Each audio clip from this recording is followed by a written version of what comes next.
তোমরা যদি আমার চরণে একবার সমর্পিত হতে পারো, তাহলে তোমাদের কর্ম নয়, তাহলে তোমাদের জ্ঞান নয়, তোমাদের ধ্যান নয়, তোমাদের এই যে ভক্তি বললাম এই ভক্তিও নয়।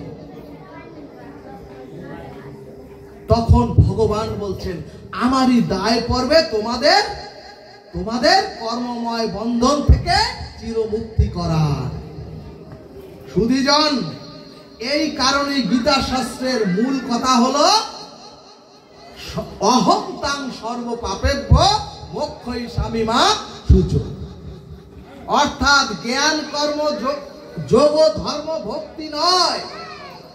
ওগো তোমরা শোনো, সমস্ত পথের থেকে সার পথ হলো ভাগবত পরম ধর্মে, অর্থাৎ আমার চরণে তোমরা আত্মসমর্পণ করো।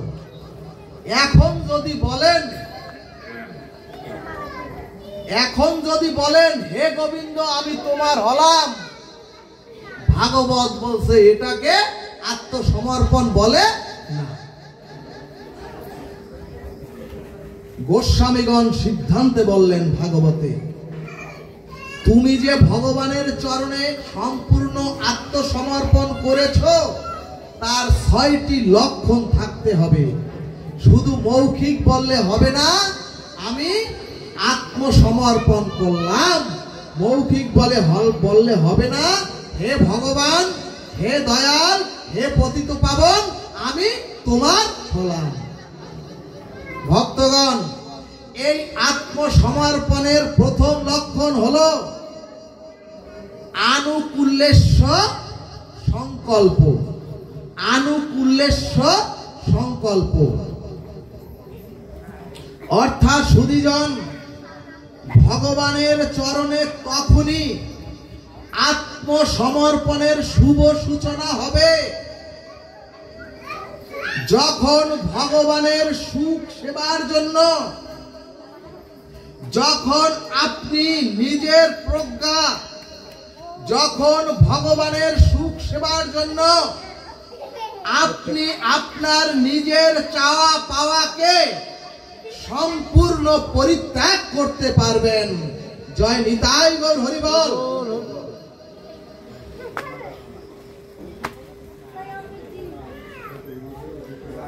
এরপরে চৈতন্য ভাগবত দৃষ্টান্তে বললেন, একজন ভূতত্ত্ববিদ গঙ্গার ম্যাপ নিজের হাতে অঙ্কন করে গঙ্গাকে পরিদর্শনের জন্য গেলেন। কিন্তু ওই ভূতত্ত্ববিদ গঙ্গার ম্যাপ অঙ্কন করে গঙ্গাকে দর্শনের জন্য গিয়ে দেখেন গঙ্গার গতিপথের সাথে তার অঙ্কিত ম্যাপের কোনো মিল নাই।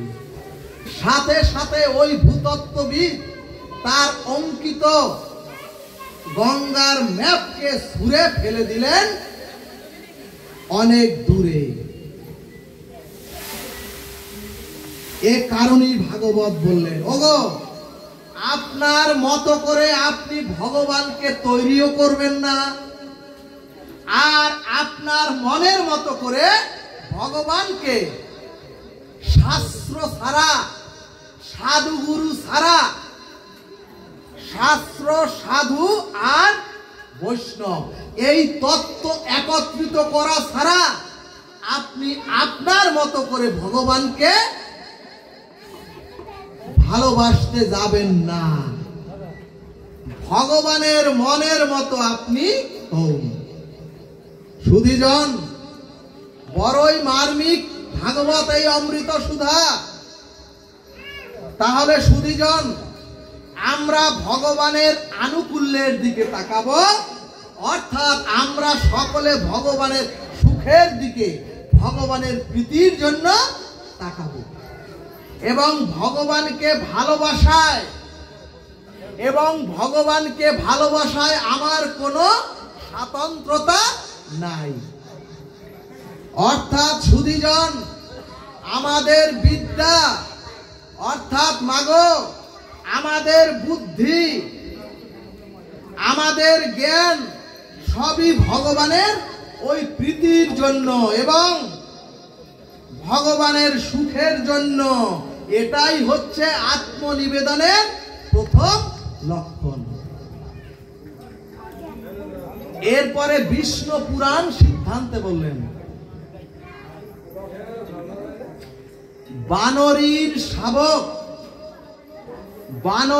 শাবক বা বাচ্চাগুলি মা বানরীকে দেখবেন, মা বানরীকে শক্ত করে জড়িয়ে ধরে, আর যখন জড়িয়ে ধরে বাচ্চাগুলি শাবকগুলি মাকে, মা ওই শাবক নিয়েই এ ডাল থেকে ও ডালে লাফাতে থাকে।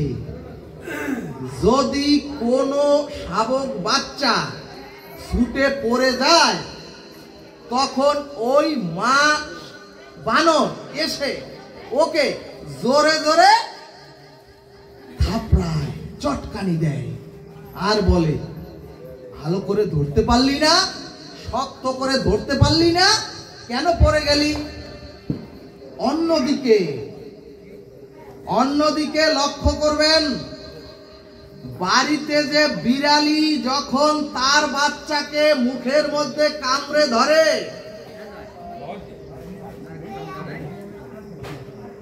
মা বিড়ালি যখন মুখে কামড়ে ধরে তখন কিন্তু বিড়ালির বাচ্চা পড়ে যায় না। সুধীজন মহাজনগণ বললেন, ঠিক তদ্রূপ। ও মাগো সুধীজন, তোমরাও ভগবানকে বলো, হে ভাগবত, তোমরাও ভগবানকে বলো, হে পতিত পাবন, আমরাও তো বহুবার তোমাকে আঁকড়ে ধরার চেষ্টা করেছি। ওগো ভগবান, হে রাধে, কিন্তু বারবার জন্মে জন্মে আমরা পতিত হয়ে পড়ে গিয়েছি। সুধীজন, আমরা ভগবানের সাথে একটি 5 তলা বাড়িতে ছিলাম, আমরাও ভগবানের অংশ, ভগবানের সাথে ছিলাম। আমাদের কর্মের কারণে পতিত হয়ে 84 লক্ষ যোনি ভ্রমণ করতে করতে এখন আমরা মনুষ্য জন্ম প্রাপ্ত হয়ে 1 তলা, 2 তলা, 3 তলা, এভাবে 4র্থ তলায় এসে পৌঁছেছি। এখন আর একটু পর যদি এই মনুষ্য জন্মটা ভগবত ভজনের পথে থাকেন, ভগবানকে এই জীবনটাকে দিতে পারেন, তাহলে আর একটু পর আমরা ওই ভগবানের কাছে, ভগবানের পাদপদ্মে পৌঁছাতে পারবো। আর যদি কোন রকম ভুল করেন তাহলে আবার ওই পতিত হয়ে জন্ম মৃত্যুর চক্রে ঘুরতে থাকবেন। সুধীজন, আমাদের জানতে হবে, বুঝতে হবে, ওই যে ইট পাথরের মন্দির, ওই মন্দির কি বৃন্দাবনে যেতে পারবে? কখনো যেতে পারবে? অথচ ওই মন্দিরে গিয়ে ভাগবত অমৃত সুধা রেখেও আমরা এই অশাস্ত্রীয় কাজগুলি করছি। ভাগবত আর ভগবান অভিন্ন, এক, অভিন্ন।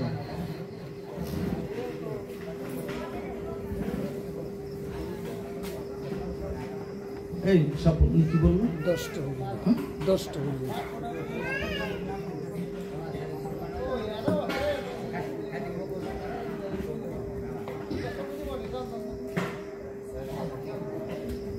সুধীজন, আমাদেরও বলতে হবে, বহু জন্মে জন্মে আমরা তোমাকে আঁকড়ে ধরেছি, কিন্তু ওই যে পতিত হয়ে গেছি। এবার প্রভু তুমি কৃপা করে আমায় ধরো। আমাদের প্রত্যেককে বলতে হবে, যদি কৃপা করে তুমি এবার আমাকে ধরো, আমাদেরকে ধরো, তাহলে আর আমরা পারব না, তুমি আমাদের শক্ত করে ধরো। জয় নিতাই গৌর হরিবল।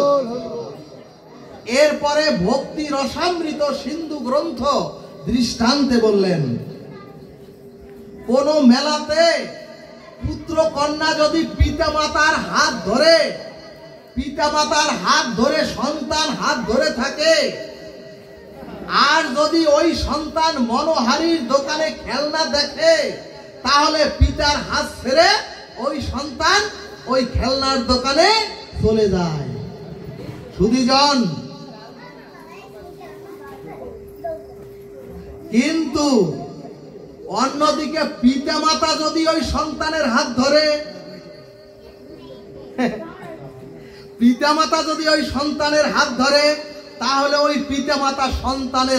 পিতামাতার হাত সন্তান আর ছাড়তে পারে না। ঠিক তেমনি ভগবানকে সকলেই বলুন, আমি তো তোমাকে ধরার বহু জন্মে বহুবার চেষ্টা করেছি, কিন্তু জন্মে জন্মে পড়ে গিয়ে আমরা এখন পতিত হয়ে আছি। কাজী হে দয়াল, এবার কৃপা করে তুমি আমাকে ধরো। এবং সমর্পণের প্রথম লক্ষণই হলো আনুকূল্যেশ্ব সংকল্প। সুধীজন, আর ভগবানের চরণে সমর্পণের দ্বিতীয় লক্ষণ হলো প্রতিকূল্যেশ্ব বিবর্জনম। অর্থাৎ ভক্তগণ সাধক পথে চলা ভাগবতের এটাই হচ্ছে দিগদর্শন। অর্থাৎ ভক্তি বিরোধী, অর্থাৎ শাস্ত্র বিরোধী অথবা ভগবানের প্রতিকূল আচরণ আমাদের জীবন থেকে চিরতরে বাদ দিতে হবে। কিন্তু সুধীজন, প্রথমটা যেমন ভগবানের অনুকূলময়ী অথবা ভগবানের সুখের জন্য সেবা করতে হবে, দ্বিতীয়টা লক্ষণ হলো ভক্তি বিরোধী, প্রেম বিরোধী। অর্থাৎ ভগবানের প্রতিকূল সমস্ত কর্ম আমাদের জীবন থেকে চিরতরে ত্যাগ করতে হবে। আর যদি আমরা ভগবত বিরোধী এই চিরতরে ত্যাগ করতে পারি, তাহলেই আমরা চির শান্তি পাবো, চির কল্যাণের পথে যেতে পারবো। কিন্তু ভাগবত বললেন, ওগো এরকম ও সুভাষ, তোমার মতো হাজারো উপদেশ, হাজারো এরকম ভাগবত কথা শুনলেই যে জীব প্রেম বিরুদ্ধ, শাস্ত্র বিরুদ্ধ অথবা প্রতিকূল স্বভাব ত্যাগ করতে পারবে, এমন হবে না। ভাগবতী বলছে। সুধীজন, কতই তো শুনলাম, কতই তো হরিনাম করলাম এখানে, কিন্তু হরিনামকে গ্রহণ করতে পারি নাই। একাদশীর দিন অমেদ্য বস্তু এই দেহ মন্দিরে তুলি। কতই তো হরিনাম করলাম, আমাদের দীক্ষা নিয়ে শ্রবণও চলছে, এমনকি তীর্থ গতাগতিও চলছে, দান ধ্যানও চলছে, কিন্তু সুধীজন ভগবান বা ভক্তির প্রতিকূল স্বভাবগুলো জীবন থেকে আমরা তাড়াতে পারছি না। এজন্যই চৈতন্য ভাগবত বললেন, যেদিন জীবের ভগবানের প্রতি খুব আসক্তি জন্মাবে, যেদিন জীবের ভগবানের প্রতি আসক্তি জন্মিয়ে বিবেক বিচার জাগৃত হবে, সেদিনই প্রতিকূল স্বভাবগুলো জীবন থেকে চিরতরে ত্যাগ হয়ে যাবে। ভাগবত দৃষ্টান্তে বললেন, একটি মেয়েকে অন্ন খেতে না দিলেও প্রতিদিন 3 বেলা তাকে আইসক্রিম খেতে দিতে হতো। এভাবে যখন 18 বছর হলো, যখন বিবাহ উপযুক্ত হলো, তখন পিতামাতা ওই মেয়েটিকে বিবাহের জন্য পাত্র দেখে বিয়ে দেওয়ার আগে ওই পাত্র এবং তার গার্জিয়ানদের বললেন, আমার মেয়ে নিরন্তর 18 বছর পর্যন্ত আইসক্রিম সেবা করে বেঁচে আছে, অতএব বিয়ের পরও যাতে সে আইসক্রিম খেতে পারে আপনারা এই ব্যবস্থা করবেন। ওই যে শ্বশুর বাড়ির লোকজনও মেনে নিল। কিন্তু সুধীজন 2 বছরের মাথায় যখন ওই মেয়েটির গর্ভে একটি সুসন্তান এলো, আর যখন ওই সন্তানটির পরিচর্যার জন্য, সুস্বাস্থ্যের জন্য একজন ডাক্তারকে ডাকা হলো, তখন ডাক্তার বললেন, ও মাগো, এখন ওই সন্তানের স্বার্থে, সন্তানকে সুস্থ রাখার স্বার্থে তোমাকে আইসক্রিম কমিয়ে দিতে হবে, নতুবা ওই সন্তান নিউমোনিয়া অথবা ঠান্ডাজনিত রোগে আক্রান্ত হবে। সুধীজন, যখন ওই মা, 18 বছরের যুবতী মা যখন শুনেছে পেটের বাচ্চার ক্ষতি হবে, তখনই সারা জীবনের 20 বছরের সঞ্চিত ওই সিদ্ধান্ত থেকে সরে এসে আইসক্রিম খাওয়া কমিয়ে দিল। সুধীজন ভাগবত বললেন, ওগো, সন্তানের প্রতি মায়ের এক প্রগাঢ় মমতায় এতদিনের 20 বছরের অভ্যাস ছেড়ে দেওয়া শুরু করলো। ঠিক তদ্রূপ যেদিন ভগবানের প্রতি আপনার আসক্তির প্রগাঢ় একটি মমতা আসবে, ওই দিন থেকে আপনিও ভগবত বিরোধী, ওই দিন থেকে আপনিও ভক্তি বিরোধী অভ্যাসগুলো ত্যাগ করবেন। জয় নিতাই গৌর হরিবল। এখানে ভাগবত বললেন, ভক্তি জ্ঞান বৈরাগ্য ইতি ইতি বিবেক বর্ধিতা। সুধীজন, কথাটা বুঝতে হবে, অর্থাৎ ভক্তি জ্ঞান বৈরাগ্য ইতি বিবেক বর্ধিতা। যখন আপনার ভক্তি জ্ঞান বৈরাগ্য আসবে, যখন আপনার ভক্তি জ্ঞান আর বৈরাগ্য আসবে, তখন আপনার বিবেক বৃদ্ধি পাবে, নতুবা বিবেক বৃদ্ধি পায় না। সুধীজন, আর যদি জীবের বিবেক বৃদ্ধি না পায়, যদি বিবেক চেতনা জাগৃত না হয়, লক্ষ কোটি যাগযজ্ঞ দান ধ্যান কিছুই কাজে আসে না। এই কারণে ভক্তি রসামৃত সিন্ধু সিদ্ধান্তে বললেন, প্রথমত গর্ভে সন্তান এলে ওই মেয়ের তার সন্তানের প্রতি ভক্তির দ্বারা এতদিনের আইসক্রিম খাওয়া কমিয়ে দিল। দ্বিতীয়ত ডাক্তার বলল, ওগো মা, আইসক্রিম খেলে গর্ভের সন্তান অসুস্থ হয়ে জন্মাবে। ও মাগো, এই প্র্যাকটিক্যাল জ্ঞান উৎপন্ন হওয়ায় এই যে বাচ্চাটা অসুস্থ হয়ে জন্মাবে, এই প্র্যাকটিক্যাল জ্ঞান ওই মায়ের মধ্যে যখনই উৎপন্ন হয়েছে, তখন সে দৃঢ় প্রতিজ্ঞ হয়েছে, চিন্তায় পড়ে গেছে। ওই 20 বছরের মা কি চিন্তায় পড়ে গেছে? যদি আমি এরপর নিরন্তর ওই আইসক্রিম খাই, তাহলে আমার সন্তানটা অসুস্থ হয়ে জন্মাবে। তাহলে সুধীজন, ভক্তি আর জ্ঞান এলো ওই মেয়েটির মধ্যে, তাহলে ত্যাগ বা বৈরাগ্য কিভাবে আসবে?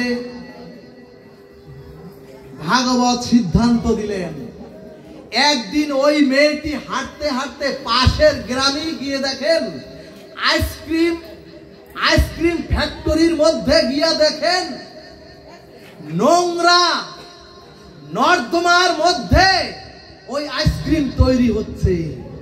সুধীজন, যখন ওই মেয়েটি দেখলেন নর্দমার মধ্যে, দুর্গন্ধ পোকামাকড়ের মধ্যে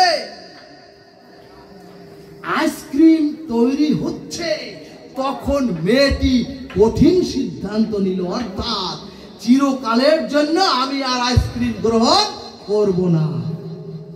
অর্থাৎ মেয়েটির মধ্যে ত্যাগ বৈরাগ্য চলে এলো। ভক্তগণ, আত্মসমর্পণের তৃতীয় লক্ষণ হলো রক্ষতি ইতি বিশ্বাস। বুঝেছেন সুধীজন, ত্যাগ বৈরাগ্য কিভাবে আসে?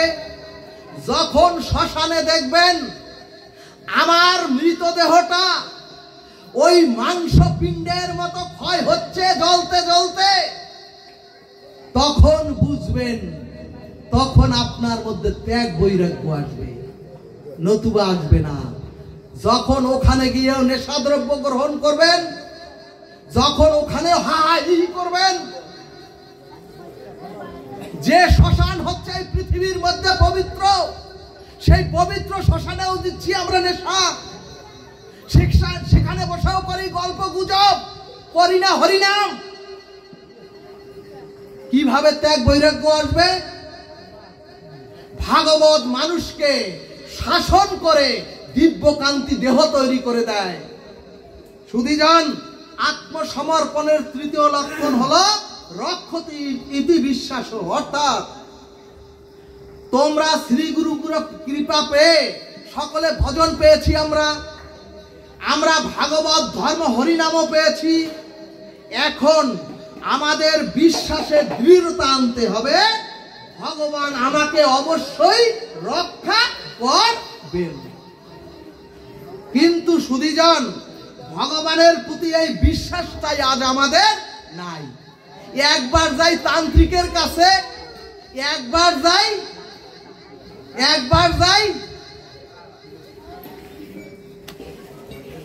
যাই তন্ত্র গোসাইয়ের কাছে, আবার একবার যাই গোবিন্দর কাছে। ভাগবত বললেন এটাকে ভক্তি বলে না, যতক্ষণ অনন্য ভক্তিকে আপনি না আসতে পারবেন।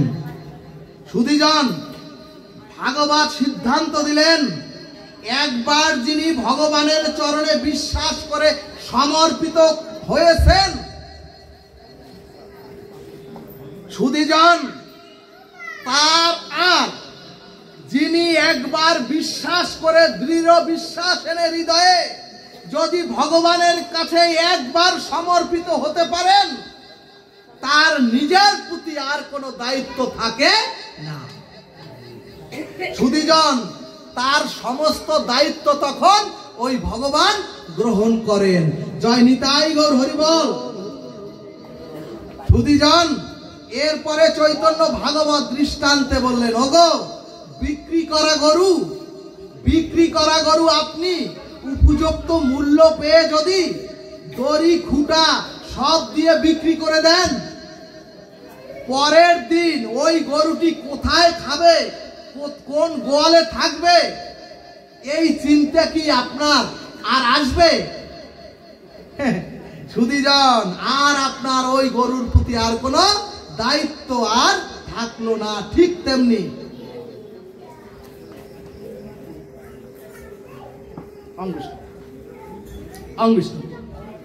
তেমনি এই শরীর মন ইহকাল পরকাল সর্বস্ব ভগবানের চরণে সমর্পণ করে দিলে আমার সর্বস্ব দায়িত্ব তখন ওই ভগবানের। ভক্তগণ, রাজসভায় দ্রৌপদীর চুলির মুঠি ধরলেন দুর্যোধন আর দুঃশাসন। তখন কর্ণ বললেন, ও দুর্যোধন দুঃশাসন, তোমরা ওকে বিবস্ত্র করে চুলের মুঠি ধরে তোমার উরুর উপরে বসাও। তোমরা ওকে বিবস্ত্র করে আমার উরুর উপরে বসাও। ও মাগো, তখন দ্রৌপদী প্রথমে তার স্বামীদের কাছে গেলেন। এখন প্রশ্ন আসবে, দ্রৌপদীর স্বামী কিভাবে হয়, পঞ্চস্বামী কিভাবে হয়? জানেন বাবা? শোনেন বাবা, অর্জুন হচ্ছে জীবাত্মার প্রতীক, ভীম হচ্ছেন এই শক্তির প্রতীক, মানে ধর্মশক্তি, ধর্মবল। আর নকুল হচ্ছে বুদ্ধির প্রতীক, সহদেব হচ্ছে আদর্শের প্রতীক। আদর্শের প্রতীক অর্থাৎ সুধীজন, যখন আপনার মধ্যে জীবাত্মা তো আছে, যদি জাগৃত করতে পারেন, বুদ্ধি, জ্ঞান, বৈরাগ্য আর সুন্দরতা, বিবেক যদি আপনার মধ্যে জাগৃত হয়, তাহলে আপনি হচ্ছেন অর্জুন, আপনি হচ্ছেন নকুল, আপনি হচ্ছেন সহদেব। সুধীজন, ভাগবত বললেন, ওগো, আর যদি এই পঞ্চস্বামী, এই পঞ্চজনার সাথে যদি দয়ারূপ ওই দ্রৌপদী যুক্ত হয়, তখনই কুরুক্ষেত্রের যুদ্ধে জয়ী হয়। বুঝেছেন? ওই ব্যাখ্যায় গেলে অনেক সময় আমাকে সময় বেঁধে দিয়েছেন। সুধীজন, প্রথমে দ্রৌপদী তার স্বামীদের চরণ ধরলেন, স্বামীরা মাথা নিচু করে রইলেন। এরপরে বিশ্বজয়ী অর্জুনের কাছে গেলেন, ভীমের বাহুবল থাকতেও আসলেন না, যুধিষ্ঠিরের ন্যায় নীতিও কোনো কাজ করলো না, সকলেই মাথা নিচু করে রাখলেন। কারণ কি? ওই যুধিষ্ঠিরই তো দ্রৌপদীকে বন্ধক রেখে পাশা খেলেছিলেন। ভক্তগণ, তখন জগৎজীবকে দ্রৌপদী বললেন, ওগো, ওগো, তোমরাও আমাকে দেখে শিক্ষা নাও, উদ্ধারকারী ভগবান ছাড়া আর কেউ এই চরাচরে